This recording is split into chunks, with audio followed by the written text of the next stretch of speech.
August 22nd, 2017. I know there's a little wind, so I'll try to speak up. There's a few things I want to talk about today regarding nutrition and critical points of influence. So this corn patch here, this dark green one right in front of us, was planted with a little bit more trace mineral nutrition present when it was planted, and it's been supported a little more intensely than the other three patches, which we'll look at momentarily. And I just want you to notice how robust it's growing, how thick those stems are, and how dark green that corn is. And it's impressing even me. This stuff is just shot up so fast. Let's see, I'll walk up to it here.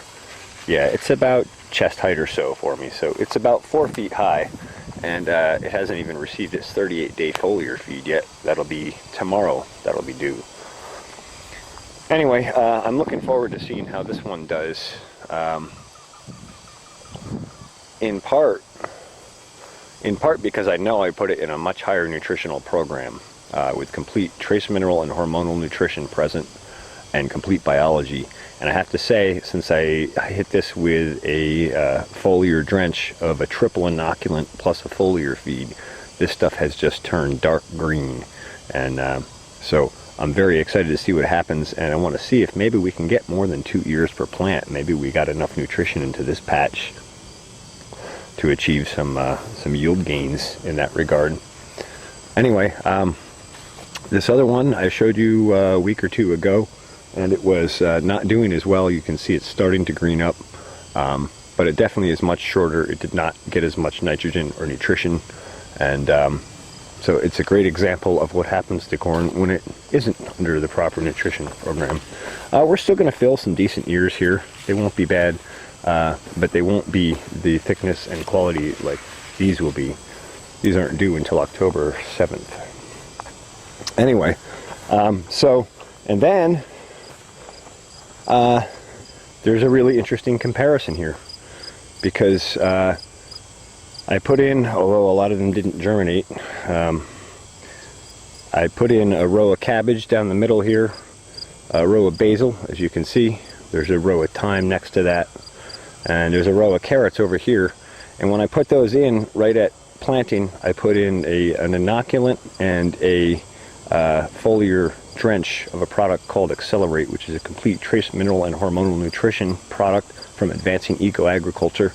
And that product is specifically designed to support good root growth, good plant growth, good flower set, and not just good flower set, but good flower and fruit filling, and to have less abortion or aborted flowers on a given plant. It's more targeted for flowering fruiting crops like tomatoes and apples and cherries and that sort of stuff. Typically it wouldn't be used with corn, and my intent was certainly not to serve the corn with it, although I knew some of it would residually hit it. But so here we go, take a look at what happens. This corn had that Accelerate. I'll have to take a look in the chart, but it was fairly early on in the stage of growth. And so, for example, you can see, I'll step back here, you can see the row right next to the carrots is tremendously darker. It's taller. Its tassels are more filled out. Its leaves are bigger. Its leaves are darker. And it doesn't show deficiencies like some of this other corn does. And then if we look even closer here, for example, we'll take a look at this corn plant. This corn plant has 1, 2, 3, 4, 5, 6 ears of corn on it. Yeah, 6 ears. This is the same variety. This is Incredible Sweet Corn F1 Hybrid. I forget what the company is that sells it, but I bought it from Agway. Unfortunately, it's treated seed, but I'm going to start breeding my own seed and have untreated seed, and then the seed can go in with inoculants and we'll have even better success. Anyway, So all these corn have been taken and fed at the 9 and the 14 and the 38 day foliar feed points, because those are the starting of the critical points of influence. Days 9 to 14 affects the potential number of ears a corn plant can get. It also has to be supported with complete nutrition through the rest of the growing season, enough to support filling those ears. Otherwise they won't fill out anyway. Okay, so 9 to 14 potential number of ears.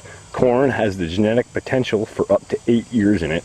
Almost all corn varieties have that potential, and so when you see most crops only putting 2 ears of corn out, we're only at 25% of the genetic capacity of the crop.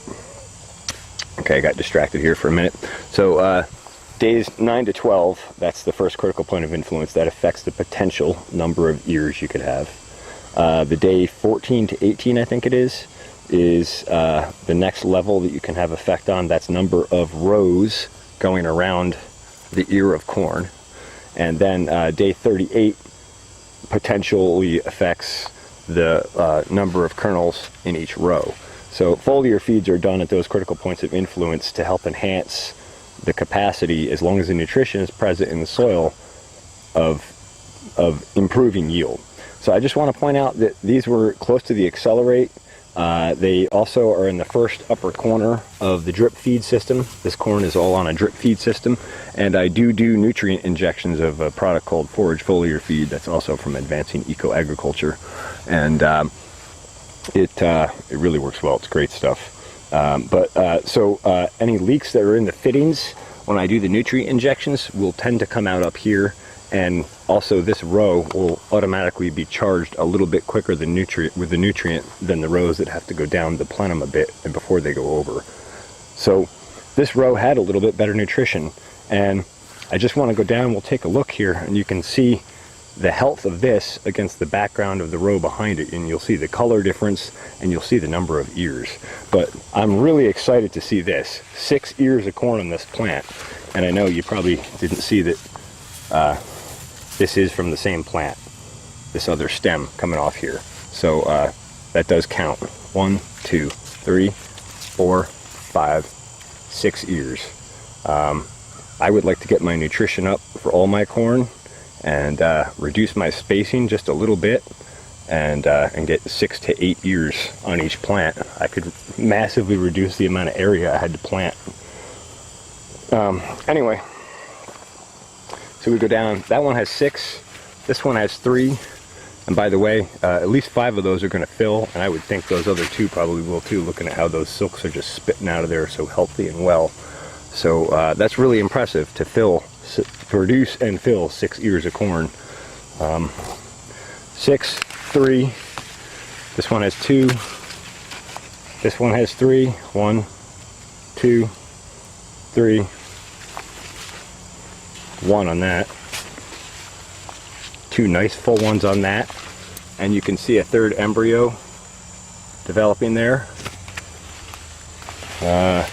3 on this one. 1, 2, 3. Just 1 on this one. 2 on this one. Oh, I see 2 on that one. 2, 2. Alright. So anyway, so you get the idea. The stuff that had the higher trace mineral nutrition and better access to nutrients early on is clearly growing healthier and producing more yield. And those ears are also bigger.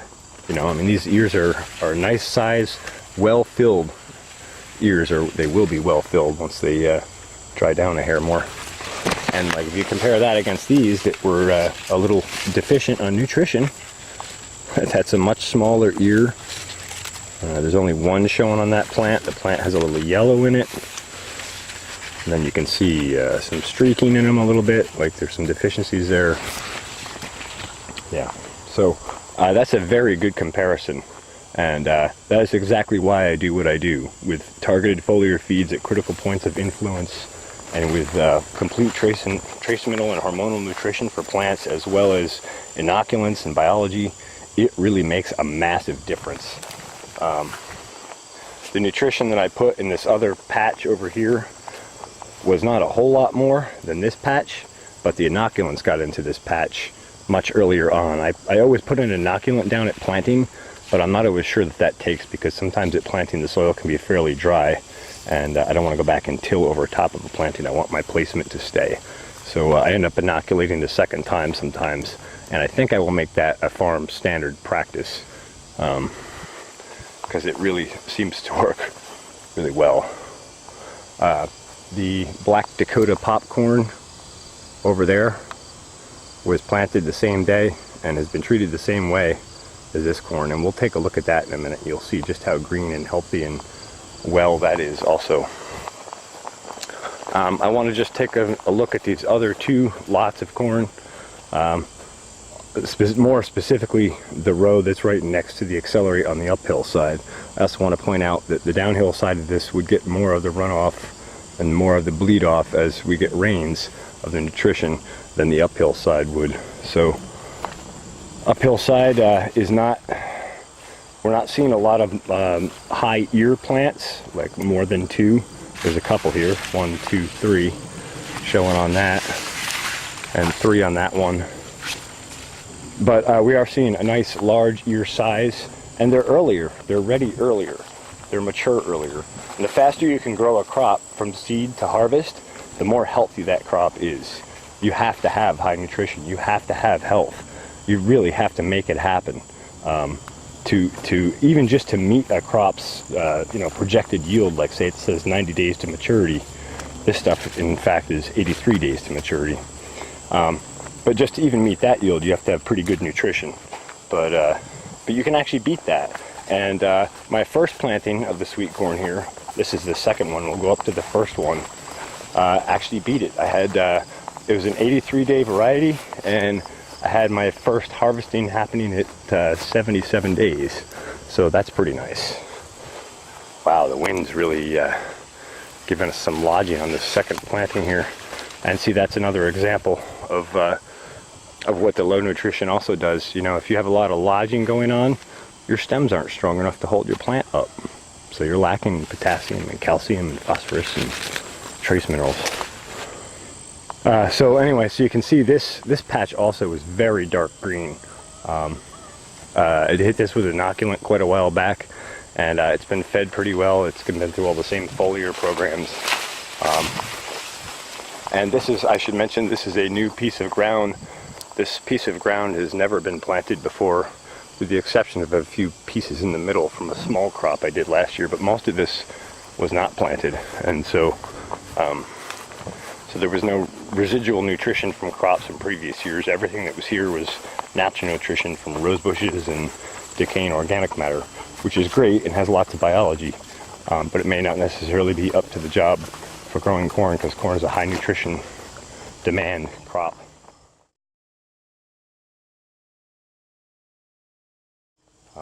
But anyway, you can see things are doing really well. Sunflowers are rocking. There we go. Very happy, healthy plants. Just to give you an idea the size of this plant, I have big hands. That's probably 2 inch in diameter, that stem. Maybe 1.5 inches. It's probably closer to 2. Yeah. Anyway, so I wanted to talk about corn and critical points of influence and nutrition. And I think I covered everything I wanted to cover. I'm sorry if I ramble on a bit. It's hard to take all the things that I've observed and noticed and learned and put it all into one contiguous video. Let's just take a look at the Dakota Black popcorn here. This stuff is some of the best popcorn I've ever had.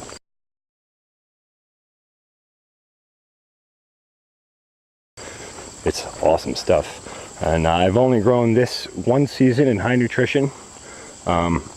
This is one that I've been breeding and plan to continue breeding to higher levels, higher yields. I want to get this up to 8 years per plant as well. And I think that's possible because the first year that I did it, I had some plants that were 4, 5, and 6 years on a plant. So that's pretty good. And this year it's been in a super high nutrition program. It's also, it's had a little bit of comfrey tea as a side dress a while back. It's been through all the same targeted foliar feeds. It's had some nutrition injections. This also is in a brand new plot. This was never tilled or planted before. I would like very much to have done a no-till planting on this, but I just don't have the equipment for that yet. And no-till by hand into sod is rather difficult, especially when you're trying to set like a corn seed where you have to go an 1.5 inches or 2 inches in depth to set the seed at the correct planting depth. So anyway, so that's the Black Dakota popcorn, and I think we'll go take a look real quick at the Hopi blue flower corn, just so you have all the different corns at different stages as a comparison. And like I mentioned before, this Dakota black popcorn was planted on the same day as the last planting of the sweet corn, the 4th planting there. And so you can see, as I'm learning to work with these new nutrients and inoculants and that sort of thing, I'm starting to dial in on when to hit them, how to hit them, how much to hit them, because that's critical. You don't want to overdo it, and you don't want to underdo it. So I'm kind of calibrating my compass, which I'm pretty excited about. Anyway, I'll take a spin down to the Hopi blue flower corn lot, and we'll look at that and the pumpkins quick before this wicked thunderstorm line comes in. Okay, so here we are down at the Hopi blue flower corn patch. This is the 4th, this will be the 4th generation of seed that I've worked in high nutrition. And these have come along really nicely from the first year I got them. Even the first year out, when I first started working with foliar feeds, and I learned some of the newer Hybrix high nutrition knowledge, and I learned about how critical all those enzymes and trace minerals and all those other pieces of that process are for truly healthy plants. Man, I went right out of the gate in 2013 and tried it, and it paid off, man. My kernel size went up double right away. Right away, first year out.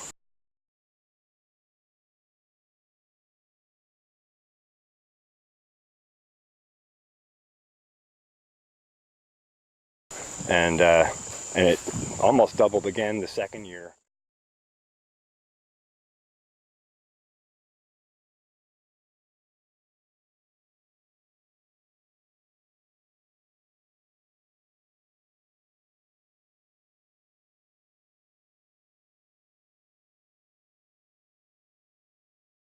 And then last year I wasn't running high nutrition newts, but I had built up the spot where the corn was, and I was using comfrey teas and plenty of biology, and I managed to at least keep the same nice big kernel size. The local that we got there is entirely wired for those first years of life, and then you kind of adapting with the environment and what the environment is. So how do you do rain, how do you do transit, how do you do love.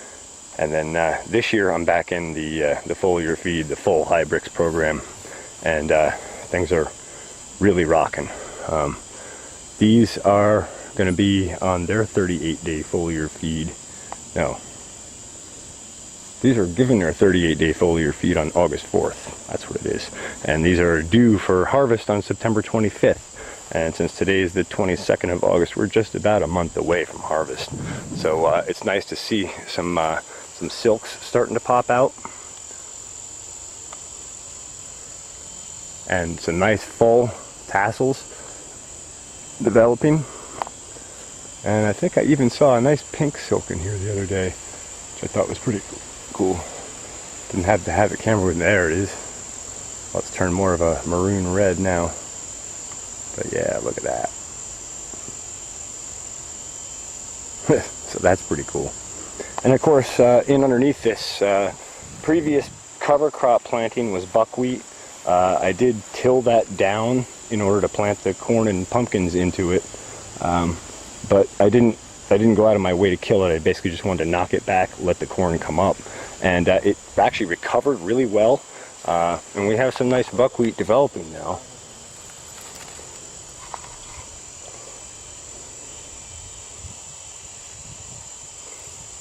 On these plants. So if I can get it all together and scratch up enough chicken fencing, I probably will fence this whole thing in with chicken fencing in the fall, and I will put my main flock of chickens in here for about a month or a month and a half after we harvest, and we'll let them work through and eat the buckwheat and stomp it down and poop all over it and help build it up for next year. And I might stick them back again here in the spring I might even put an early cover crop in and then put them in on top of that before planting next year. But anyway, so these other, the pumpkins are Big Max pumpkins. They're supposed to get around 200 pounds or so. Previous years I have grown 200 pound pumpkins. The one year I had a 210 pound Big Max pumpkin. I don't know if I'll be able to dig that picture up or not. If I can, maybe I'll throw it in the video here.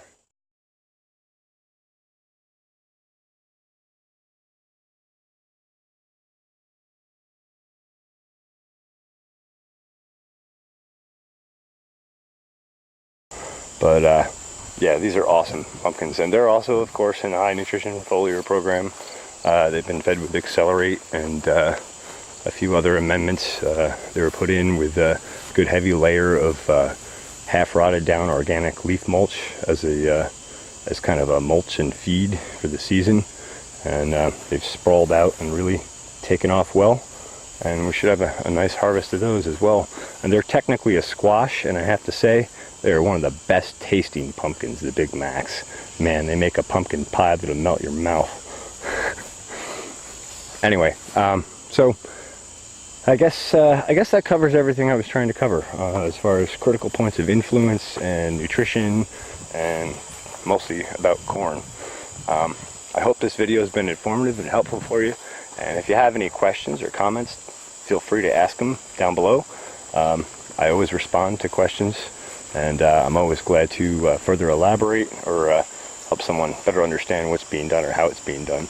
I hope I've explained everything thoroughly enough so that people who aren't as familiar with this kind of stuff or farming related stuff can understand it. And if not, feel free to comment that too.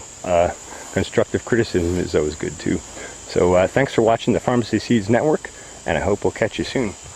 Have a great afternoon or evening.